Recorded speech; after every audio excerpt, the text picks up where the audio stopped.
ഞാൻ റിലേഷൻഷിപ്പിലാണോ ഇപ്പോ? ആണോ? അല്ല. അല്ല. ഞാൻ കേട്ടത് ആണെന്നാണ് ഓ പറഞ്ഞത്. അല്ലല്ല. Okay. I am framing my own question. Okay. So ഞാനൊരു റിലേഷൻഷിപ്പിലാണോ? ഉം. അല്ല. ഉം. എനിക്കൊരാളെ ഇഷ്ടമാണോ? ഉം. തീർച്ചയായിട്ടും എനിക്കൊരാളെ ഇഷ്ടമാണ്. ഉം. എന്റെ കല്യാണം ഉറപ്പിച്ചിട്ടുണ്ടോ? ഉം. ഏയ് ഇല്ല. ഉം. എനിക്കതിനുള്ള പ്രായമോ പക്വതയോ ഇപ്പൊ എത്തിയിട്ടില്ല. ഞാൻ മാധവ് സുരേഷ് 24-ാം വയസ്സിൽ ആ പ്രായത്തിലൂടെ എത്തിയിട്ടില്ല. ഉം. 24-ലും 21-ലും 18-ലും വരെ പക്വത എത്തുന്ന ആൾക്കാരുണ്ട്. ഉം. ഞാൻ ഒരു പുതിയ കരിയറിലോട്ട് വെഞ്ചർ ചെയ്ത് കയറുവാണ്. ഉം. അതിന് അതിൻ്റെതായ സ്ട്രഗിൾസ് ഉണ്ട്. അതിലൂടെ ഞാൻ ഒരു ഇൻഡിവിജ്വൽ എന്ന നിലയിൽ എന്നെ തന്നെ ഫിഗർ ഔട്ട് ചെയ്യുകയാണ്. ഉം. സ്റ്റെബിലിറ്റിയും സമാധാനവും ലൈഫിലോട്ട് വരുന്ന സമയത്ത് ഒരു പാർട്ട്ണറിനെ ഏറ്റെടുക്കാനുള്ള പക്വത എനിക്ക് വന്നാൽ ഉം. ആ സമയത്ത് ഞാൻ ആലോചിക്കേണ്ട ഒരു കാര്യമാണ്. റിലേഷൻഷിപ്പ് ആയാലും മാരേജ് ആണെങ്കിലും kids everything that follows it's for that point. ഉം. ഇന്ന് മാധവ് സുരേഷ് ഒരു കരിയറിലോട്ട് വെഞ്ചർ ചെയ്ത് കയറിയിരിക്കുന്ന ഒരാളാണ്. സ്വന്തം ജീവിതം സമാധാനമായിട്ട് ജീവിച്ചു പോകാൻ നോക്കുന്ന ഒരാളാണ്. ഓക്കെ. അതേ സമയത്ത് പ്രേമമൊക്കെ ഉണ്ടാവാം, ഏതൊരു മനുഷ്യനും ഉണ്ടാവും. അതെ. അതേപോലെ എനിക്കൊരാൾ ഇഷ്ടമാണ്. ഉം. അത് സബ്സ്റ്റാൻഷ്യൽ ആയിട്ട് സിഗ്നിഫിക്കന്റ് ആയിട്ട് വന്നു കഴിഞ്ഞാൽ നാട്ടുകാർ അറിയും. നേരത്തെ പറഞ്ഞ പോലെ അന്നേരം അറിയും. കുടുംബക്കാരും ഞാനും അറിയിച്ചോളാം. അറിയിച്ചുള്ളൂ. ഇപ്പോ നമ്മുടെ സെലിബ്രിറ്റിയുടെ പേര് തന്നെയാണെങ്കിൽ പോലും ദിലീപേട്ടന്റെ മോള് മീനാക്ഷിയുടെ പേരിലും ഒക്കെ കുറെ നിങ്ങളുടെ തമ്മിലുള്ള കല്യാണം തീരുമാനിച്ചു വിത്ത് ഫാമിലി ആയിട്ടുള്ള ഫോട്ടോയും കാര്യങ്ങളൊക്കെയാ വരുന്നത്.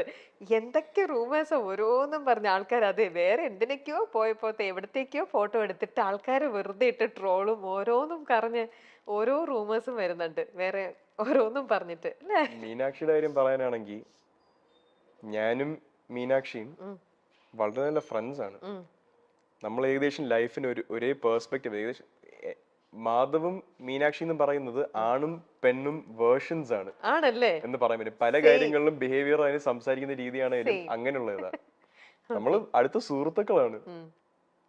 Are we best friends? No. Are we friends? Close friends? Yes, we are.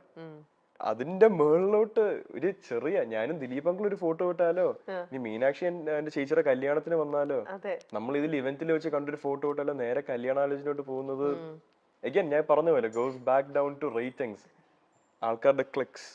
അത് കിട്ടാൻ വേണ്ടി ഇങ്ങനെ ഒരു രണ്ട് സെലിബ്രിറ്റീസിന്റെ മക്കളെ വിവാഹം കഴിക്കുന്നു എന്നുള്ള ന്യൂസ് വരുമ്പോൾ ആരായാലും ക്ലിക്ക് ചെയ്ത് പോകും. Especially in this crowd. ഞാൻ എന്നെ തന്നെ പിടിച്ച് പുകഴ്ത്തി പറയുന്നതല്ല, ബട്ട് അഗൈൻ ഈ പേര് സുരേഷ് ഗോപി ആൻഡ് ദിലീപ് എന്നുള്ള പേരുള്ളത് കൊണ്ട് ആൾക്കാർ ക്ലിക്ക് ചെയ്യും. അതിനുവേണ്ടി ഇങ്ങനെ ന്യൂസും റൂമേഴ്സും ക്രിയേറ്റ് ചെയ്ത് വിടുക എന്നുള്ളത് അഗൈൻ മാധ്യമക്കാരുടെ ഒരു രീതിയാണ്. അവർക്കും മുന്നോട്ട് പോകണ്ടേ. പക്ഷെ അതിനുവേണ്ടി മറ്റൊരാളുടെ പേഴ്സണൽ ലൈഫിനെ പറ്റിയുള്ള കള്ളങ്ങൾ വിളമ്പിൽ ഒരു വേണ്ട, അതിന്റെ ആവശ്യമില്ല. പോസിറ്റീവായിട്ട് തന്നെ അവർക്ക് മുന്നോട്ട് പോയിക്കൂടെ? പോസിറ്റീവായിട്ട് സത്യം പറഞ്ഞു സത്യസന്ധതയാണ് തെളിയിക്കേണ്ടത്, അല്ലാതെ വെറുതെ ഓരോ കാര്യങ്ങളും പറഞ്ഞുകൊണ്ട് പോയിട്ട് കാര്യമില്ല. നമ്മുടെ മീഡിയ അത് പ്രിന്റ് ആണെങ്കിലും വിഷ്വൽ മീഡിയ ആണെങ്കിലും സത്യമായിട്ട് തന്നെ റിവീൽ ചെയ്യാനുള്ള ഒരു ഗട്ട്സ് ഉള്ള മീഡിയ ആണ് ശരിക്കും വേണ്ടത് അല്ലേ? ഇങ്ങനെ ഒരു ഫേക്ക് മീഡിയം അവർക്ക് ഇങ്ങനെ കുറെ ട്രോളാനും അല്ലെങ്കിൽ അവർക്ക് കുറച്ച് ഇങ്ങനത്തെ കുറെ കൊമന്റ്സും ഇങ്ങനത്തെ അങ്ങനെയുള്ളതല്ലല്ലോ, ജെനുവിൻ ആവുക അല്ലേ? മനുഷ്യന്റെ ഒരു പേർപ്പസ് തന്നെ ജെനുവിൻ ആവുക എന്നുള്ളത്. 90% മനുഷ്യരും ജെനുവിൻ അല്ല. It's A fact. ഞാൻ 100% ജെനുവിൻ ആണോ? I don't think so. I try my best. Am I 100% genuine with every single thing I do in my life? No, sometimes I have to make an ingenuine decision to protect myself. സ്വാഭാവികമാണ്. പക്ഷെ നമ്മുടെ ലൈഫിന്റെ core തന്നെ ഇൻജെന്യൂനിറ്റി ആക്കരുത്. Especially മറ്റാൾക്കാരുടെ ജീവിതത്തിനെ പറ്റി സംസാരിച്ച് അല്ലെങ്കിൽ മാസ് മീഡിയയിലോട്ട് ആക്സസ് ഉള്ള ആൾക്കാരാണെങ്കിൽ don't go spreading rumors, don't go spreading lies. സത്യം പറയാ, അതാണ് മീഡിയയുടെ ഉത്തരവാദിത്വം.